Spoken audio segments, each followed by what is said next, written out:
Our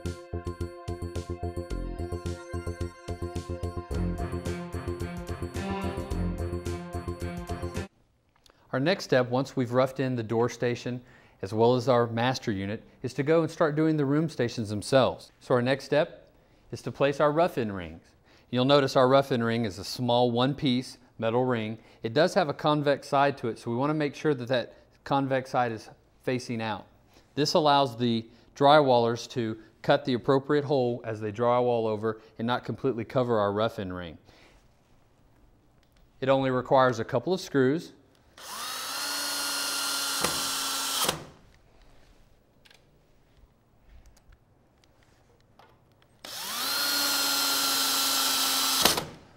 That's all it takes to mount it.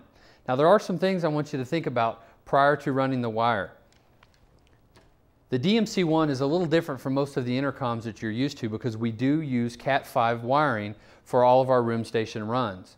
So we need to make sure that we don't run our Cat 5 wiring in the same stud cavity of any other electrical wires, which means light switch, dimmer switches, anything that runs to a fluorescent light. All of these high voltage components can cause interference in the system. And since the DMC1 has a shared block mono amplifier like many other intercoms, we need to make sure that none of our room stations encounter interference, because if they do, that will bleed throughout the system and cause interference issues on all the room stations. What sets the DMC apart from other intercoms is we actually use Cat 5 wiring for our room stations. This gives the installer a little flexibility, able to buy the wire at several different locations without having to rely on a specific specialty retailer. In addition, it cuts the cost of the install for the installer. This is not near as expensive as our traditional intercom wire. The first thing we're going to do is run the wire from the master unit, just like we did our door station wire as well as our intercom wire. Once again, we want to pull about 12 to 18 inches for service loop, and then affix the Cat 5 opposite of the side of the intercom antennas.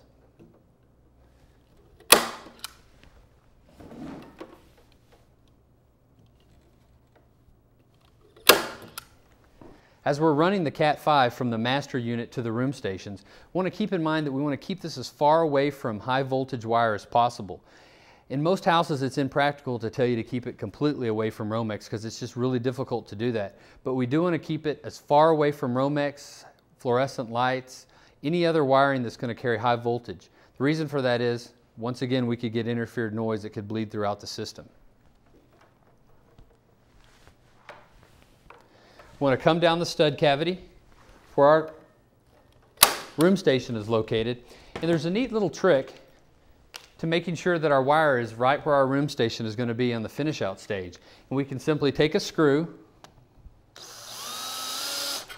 mount it into the 2x4 behind the room station rough end, and just wrap our Cat 5 around it several times to make sure that when it comes to the finish out stage that our wire is right where it needs to be. Keep in mind, we've only done one room station here, and in the real world we can have up to 15 room stations and 3 door stations on each one of our DMC1. There are a few things I want to remind you before we move on to the finish out stage. When running the room station wire, you want to keep a few things in mind. One, we don't want to coil this wire up in the attic. If you take wire and coil it, it has a tendency to induct noise.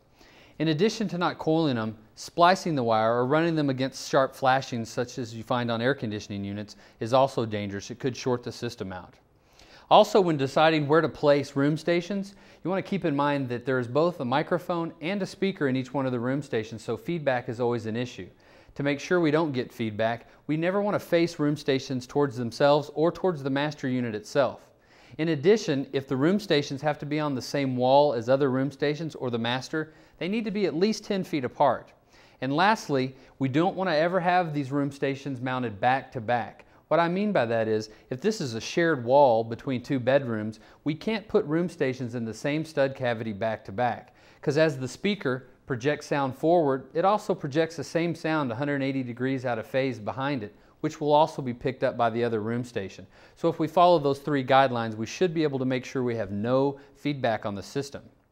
And finally, when determining the location of the master, there's a couple of things you need to keep in mind. Most homeowners like the location of the master to be in the kitchen. This poses a few problems. The cabinets and the countertops have a tendency to make the sound coming out of the master sound a bit funny. it's as if the music was coming out of a can because of the reflection off the bottom of the cabinets and the top of the counter. We want to choose a location that is a clear wall that's not going to be encumbered with cabinets or bookcases or any other permanent fixtures.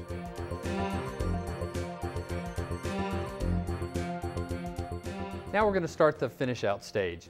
We've already pre-wired the system, put in all of our rough-in boxes, and the electrician has wired in our transformers into the house's electricity, and the drywallers have come in and put up all the drywall.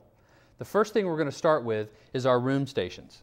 The first thing we want to do is bring our wire, our Cat 5 wire, from the back of the rough-in, straighten it out. Now we're going to need to remove the outer sheeting, and usually 2 or 3 inches is enough to install it the proper way. Now once we have our outer sheeting off of our Cat 5, you'll notice we have 4 twisted pair. It's a total of 8 wires. So we do have to untwist the twisted pair just a little bit and straighten them out. And then we're going to need to strip each individual wire just about 1/4 of an inch.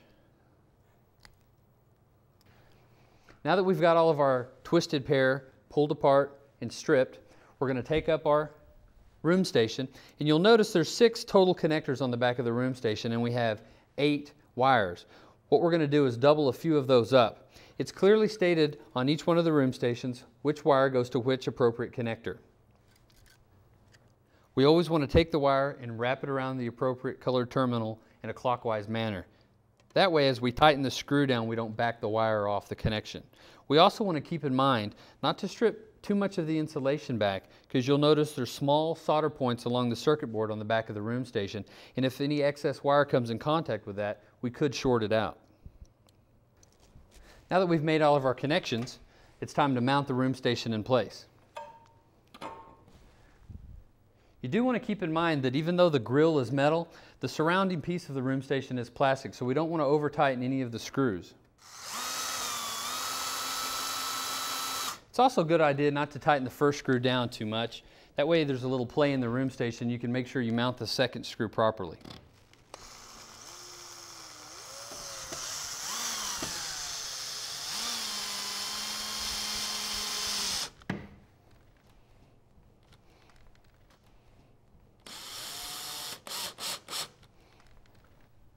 Now it's time to mount our door station.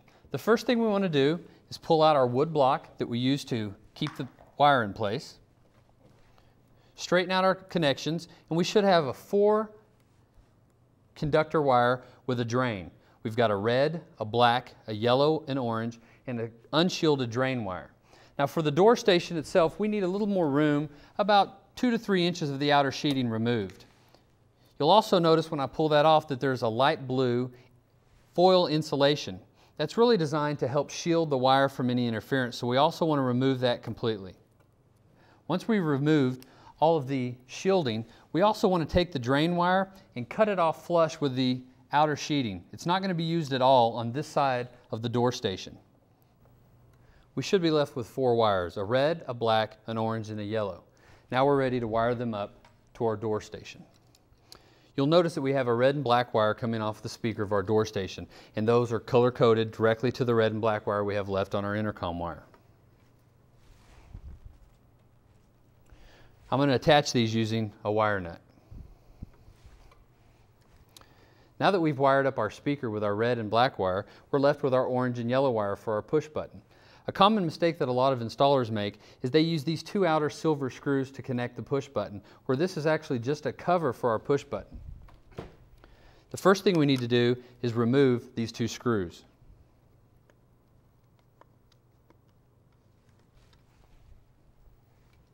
Now that we've removed the screws, we can take off the cover and expose the 2 connectors underneath that we're actually going to use for our yellow and orange wires. Now that we've removed the cover, we just loosen the screws a little bit. Now, we have 2 colors, yellow and orange. It doesn't really matter which location each one of them goes to. The push button is a simple connection. All we care about is that once the button is pushed, we get a connected circuit and the doorbell rings. So it doesn't really matter which side we put them on. You'll also notice around the push button location where we've just mounted the wires, there's a slight cutout. That's for the cover to be replaced without pinching the wires. Now this cover serves a purpose. It's really to keep the rain and moisture off of the connection so we don't have failure of the door button. So it does need to be replaced.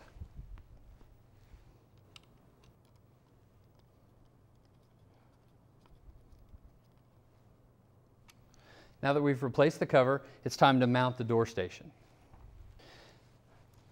Make sure all of our wires are tucked into the box. Once again, we're dealing with a plastic door station, much like our room station, so we don't want to over tighten these screws when we're putting them